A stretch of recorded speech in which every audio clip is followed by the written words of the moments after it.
आप सब मसीह भाई बहनों को प्रभु यीशु मसीह के नाम से जय मसीह की। आज मैं आप सबको एक नए वीडियो में स्वागत करता हूं। दोस्तों, आज मैं सबको बताने जा रहा हूं कि परमेश्वर ने मूसा के द्वारा मिस्र में कौन कौन से 10 विपत्तियों को डाले थे, जिससे मिस्र का राजा सारे इजरायलियों को मिस्र देश से जाने को दिया। तो दोस्तों, मिस्र में यूसुफ गए और यूसुफ वहाँ प्रधानमंत्री मिस्र का बन गए। और जब प्रधानमंत्री बने तो उस समय वहाँ मिस्र देश में 7 साल का अकाल पड़ा था। उस अकाल के घरे उनके जो घराना के लोग थे, उनके जो पूरे परिवार थे, वो मिस्र देश में सेटल हो गए, बस गए थे। और जब वहाँ का राजा है जी फिरौन जब मर गया, उसके स्थान पे दूसरा फिरौन राजा बैठा, तो वो यूसुफ के वंशजों को नहीं जानते थे और वो यूसुफ के वंशजों को सताने लगे, परेशान करने लगे।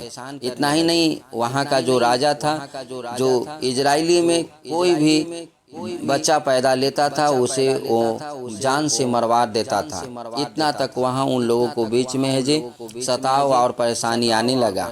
तो परमेश्वर ने उन लोगों को ऊपर दृष्टि किया और उन्होंने मूसा को इजरायलियों को बीच में मिस्र देश को भेजने के लिए उन्होंने प्लानिंग किया और उनको तैयार किया। तो दोस्तों, परमेश्वर ने मूसा को मिस्र देश भेजने से पहले उससे 3 बातों को कहा था और वो 3 बातें इस तरह से है, जिसे हम निर्गमन 7 अध्याय के 1 से 5 वचन में पाते हैं। पहली बातें, परमेश्वर कहते हैं कि मैं इजरायलियों को वापस लाऊंगा। और दूसरी बातों को परमेश्वर कहते हैं कि इजरायली सामान्य रूप से वापस नहीं आएंगे। मैं मिस्रियों को दंड देकर इजरायलियों को छुड़ाऊंगा, उन्हें बचाऊंगा। और तीसरी बातों को वो कहते हैं कि मैं इन कामों को इस रीति से करूंगा कि सभी मिस्र के लोग जान सके कि मैं ही परमेश्वर यहोवा हूँ और मुझे छोड़ कोई नहीं है। तो दोस्तों, परमेश्वर का वहाँ मूसा को भेजने का तात्पर्य ये था कि सिर्फ इजरायलियों को बचाना ही नहीं, इजरायलियों को छुड़ाना ही नहीं, वहाँ उन लोगों को, मिस्रीय लोगों को ये भी बातों को है जो बता देना कि तुम्हारा जो देवी देवता है वो निकम्मी देवी देवता है, वो तुम्हें है जे नहीं बचा सकता, वो तुम्हें नहीं छुड़ा सकता। जैसा कि निर्गमन 12 अध्याय के 12 आयत में पाते हैं, क्योंकि उस रात को मैं मिस्र के बीच में से होकर जाऊंगा और मिस्र देश के क्या मनुष्य क्या पशु सब के पहिलौठों को मारूंगा और मिस्र के सारे देवताओं को भी मैं दंड दूंगा।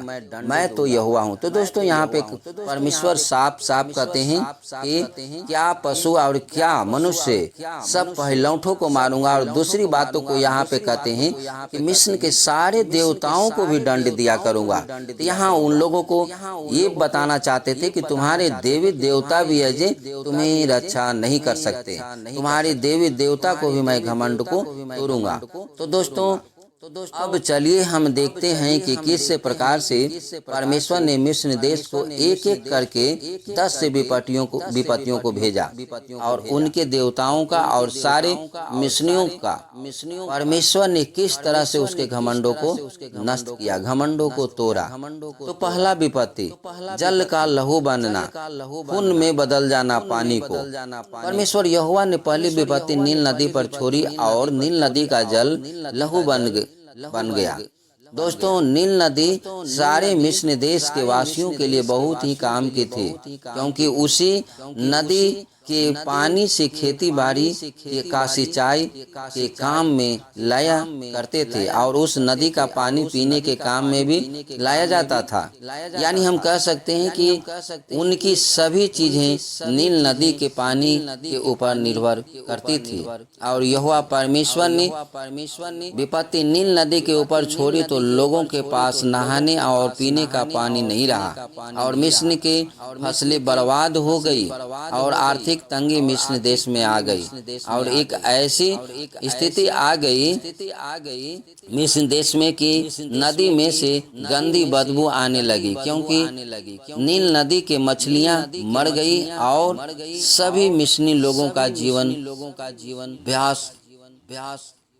बास की वजह से बहाल हो गया, क्योंकि नील नदी मिस्र देश की जरूरी नदी थी।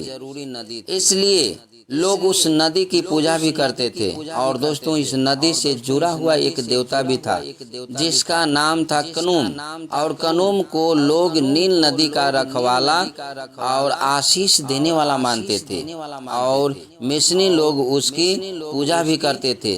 दोस्तों, नील नदी के पानी को खून में बदलकर परमेश्वर उसे दिखाना चाहते थे कि देखो, जिसे तुम रखवाले देवता के रूप में पूजा करते हो वो तुम्हारी रखवाली नहीं कर सकता और वो तुम्हें नहीं बचा सकता, क्योंकि सिर्फ और सिर्फ मैं ही परमेश्वर यहोवा हूँ जो तुम्हें बचा सकता हूँ और तुम मुझको ही मानो। दोस्तों, दूसरी विपत्ति मेढकों का आक्रमण, मेढकों को भेजना। दोस्तों, मिस्र में मेढक को लोग पवित्र मानते थे और इतना पवित्र कि मेढक उनकी देवी हकैत के समानता में है और उस देवी हकैत का मूर्ति मेढकों के चित्र में दिखाया जाता है। मिस्र की इस देवी हकैत को जन्म कंट्रोल करने वाली देवी के रूप में माना जाता है। इसलिए परमेश्वर यहोवा ने उन लोगों के पास इतने मेढक भेजे कि उसे कोई भी कंट्रोल ना कर सका, यहाँ तक कि उनकी देवी हकैत भी कंट्रोल नहीं कर सका। और इस विपत्ति के द्वारा परमेश्वर ने दिखाया कि हकैत तुम्हारी देवी कुछ भी कंट्रोल नहीं कर सकती है, परंतु मैं परमेश्वर यहोवा तुम्हारे बीच में सब कुछ कंट्रोल कर सकता हूँ। और परमेश्वर यहोवा ने मेढकों के आक्रमण के द्वारा हकैत मिस्र के देवी को झूठा साबित किया। दोस्तों, तीसरी विपत्ति है कुटकियों के झुंड को भेजा जाना। दोस्तों, मिस्र में गैप नामक एक देवता था जिसे पृथ्वी के देवता के रूप में मिस्र देश में जाना जाता था। जब कभी भी मिस्री लोग फसल काटते थे या बोते थे तो उससे पहले वो जमीन के देवता को बलिदान चढ़ाया करते थे। लेकिन जब परमेश्वर यहोवा ने कुटकियों की विपत्ति भेजी तो उनका जो देवता गैप था, जो उसे कुटकियों से बचाने में पूरा असमर्थ रहा। और फिर एक बार परमेश्वर यहोवा ने उनके झूठे देवता को साबित किया और सच्चे परमेश्वर और झूठे देवता में साफ साफ फर्क को दिखाया कि तुम्हारा देवता झूठा है और मैं ही सच्चा परमेश्वर हूँ जो तुम्हें बचा सकता हूँ। दोस्तों, चौथी विपत्ति डांसों के झुंड को भेजना। दोस्तों, डांसों के जो विपत्ति थी उस विपत्ति में इतनी बड़ी संख्या में डांसों की झुंड आए थे कि पूरा मिस्र देश इन डांसों से भर गया। मिस्र में कैपर नामक एक देवता था जो इस तरह के विपत्तियों से बचाने के लिए जाना जाता था। और जब यहोवा परमेश्वर ने भारी मात्रा में बड़ी बड़ी झुंड भेजे दिए और सारे मिस्र के लोग इससे परेशान हो गया और अपने देवता कैपर को पुकारने लगा, परंतु वो उनको बचा न सका। और इस प्रकार से डांसों की विपत्ति को भेजकर परमेश्वर ने दिखाया कि तुम्हारा कैपर देवता मुझ परमेश्वर यहोवा के सामने शून्य है और मेरे सामने कुछ भी नहीं कर सकता, सिर्फ मैं ही परमेश्वर यहोवा हूँ। दोस्तों, पांचवी विपत्ति पशुओं की मौत।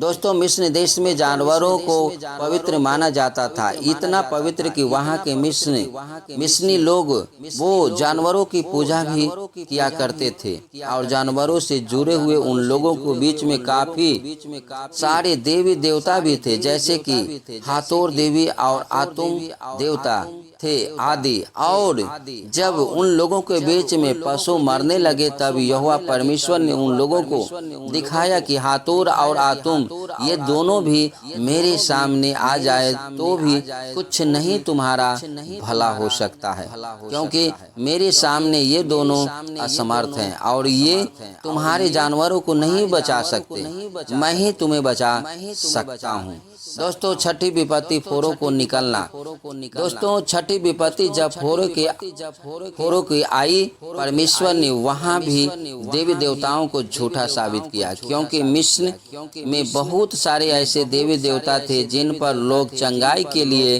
विश्वास करते थे और उनकी पूजा करते थे। उसी प्रकार से मिस्र देश में एक देवता था जिसे चंगाई के नाम से जाना जाता था, लेकिन वो अपने लोगों लोगों को बिल्कुल भी फोड़ों से चंगाई नहीं दे सका। और यहोवा परमेश्वर के सामने हार गया। और वहाँ पर यहोवा परमेश्वर ने दिखाया कि मैं ही एक परमेश्वर हूँ, मुझे छोड़ दूसरा और कोई नहीं है। दोस्तों, सातवीं विपत्ति ओलों की वर्षा करना। दोस्तों, सातवीं विपत्ति में ओलों की वर्षा हुई और मिस्र देश से में एक देवी थी जिनका नाम नट था। और मिस्री लोग नट देवी को आसमान के देवी के रूप में जानते थे। लेकिन यहोवा परमेश्वर ने आकाश से ओले बरसा कर उनके सारे फसलों को नाश कर दिया। और फिर परमेश्वर ने मिस्रियों को दिखाया कि ये तुम्हारी देवी नट भी तुझे नहीं बचा सकती। दोस्तों, आठवीं विपत्ति टुड्डियों का आक्रमण। टुड्डियों का आक्रमण के विपत्ति परमेश्वर ने टुड्डियों भेजी और टुड्डियों के झुंड ने आकर पूरे देश को नाश कर दिया। और मिस्र का देवता ऐसे कुछ भी न कर सका और मिस्र की सुरक्षा नहीं कर पाया। और वहाँ परमेश्वर ने दिखाया कि तुम्हारे देवता कुछ नहीं कर सकते, सिर्फ मैं ही परमेश्वर हूँ जो तुम्हें सुरक्षा दे सकता हूँ। दोस्तों, नौवीं जो विपत्ति थी अंधकार की विपदा। नौवीं विपत्ति में अंधकार पूरे मिस्र देश में आ गया। और मिस्र देश का रा देवता जो रोशनी और प्रकाश देने वाला देवता के नाम से जाना जाता था, वो कुछ भी नहीं कर सका। और वो यहोवा परमेश्वर के सामर्थ्य के सामने बिल्कुल भी जीरो था। इसलिए वो अंधकार से कुछ भी नहीं कर पाया और मिस्रियों को अंधकार से नहीं बचा पाया। तो दोस्तों, 10वीं और लास्ट जो विपत्ति था पहिलौठों की मौत, पहिलौठों की मारा जाना। और दोस्तों, 10वीं विपत्ति में सभी पहिलौठों की मौत हो जाती है और मिस्र देश का एक भी देवता या कोई भी मिस्र देश की रक्षा नहीं कर पाया और कोई भी मिस्रियों लोगों को सहायता नहीं कर पाया, क्योंकि वो सच्चे और जीवित देवता नहीं थे। और यहाँ पर परमेश्वर यहोवा ने उन्हें दिखाया कि सिर्फ मैं ही यहोवा परमेश्वर हूँ और मेरे सिवाय और दूसरा कोई नहीं है। तो दोस्तों, आज मैं यहाँ पे देखता हूँ कि परमेश्वर ने मूसा के द्वारा जो 10 विपत्ति उन्होंने मिस्र में दिए थे, वो 10 विपत्ति वहाँ पे ये बातों को साबित करने के लिए भी दिए थे कि जिस देवता को तुम 10 देवताओं को जो तुम मानते हो, वो 10 देवताएं हैं जो तुम्हें मेरे प्रकोप से, मेरे दंड से तुम्हें नहीं बचा सकते और वो तुम्हें कुछ नहीं कर सकता है। तो दोस्तों, आज हम सबों को सीखने की आवश्यकता है इस कहानी से कि हम लोगों को भी सिर्फ परमेश्वर पे भरोसा रखनी चाहिए, सिर्फ परमेश्वर को पुकारनी चाहिए और सिर्फ परमेश्वर को ही हम आपको आशा लगानी चाहिए, ना कि कोई व्यक्ति के ऊपर, ना कि कोई सृष्टि के किसी चीजों के ऊपर, क्योंकि परमेश्वर सर्वोपरि है और वो परमेश्वर ही है जो हर विपत्ति से, जो आज के समय देखते हैं मेरे प्रियो की जो कोरोना वायरस है, महामारी और बहुत से ऐसे भूकंप हैं, बहुत से ऐसे आपदाओं जो आ रहे हैं, इस सारे आपदाओं से सिर्फ बचाने वाला सिर्फ परमेश्वर यहोवा ही है और कोई इसे नहीं बचा सकता है। तो हम सबों को परमेश्वर यहोवा की ओर देखनी चाहिए और उन पे विश्वास रखनी चाहिए। तो दोस्तों, मैं आशा करता हूँ कि आज की कहानी से आप कुछ सीखे हैं। प्रभु आप सबको बहुतायत से आशीष दे। अगर वीडियो अच्छा लगा तो वीडियो को लाइक जरूर कर दे। अगर आप चैनल पे नए हैं तो चैनल को सब्सक्राइब करके बेल आइकन ऑल को जरूर दबा दें, ताकि अगला वीडियो जब भी मैं आप सबके बीच में भेजूं तो आप तक आसानी से पहुंच सके। मिलते हैं अगले वीडियो में, तब तक आप अपना ख्याल रखें। आप सबको जय मसीह की। God bless you.